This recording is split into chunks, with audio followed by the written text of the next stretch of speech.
One thing that we talked about before we got on air was you'd mentioned the word uniparty.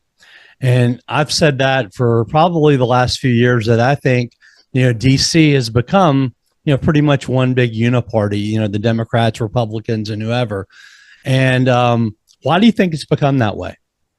Well, that's a great question, and there's definitely a lot to unpack. But from my perspective, working at NBC during the Obama years, I think that's the perfect example of how, we got to 2016 in the first place. Because you have the White House briefing room, right? And the White House briefing room, it used to be the swimming pool where FDR, rehabilitated his legs, and where Kennedy famously, allegedly, had some fun with some interns.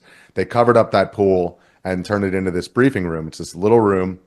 And during the Clinton administration, they started this White House daily briefing. They abbreviate it in DC, everything has an acronym. So at NBC, it was the WHBR.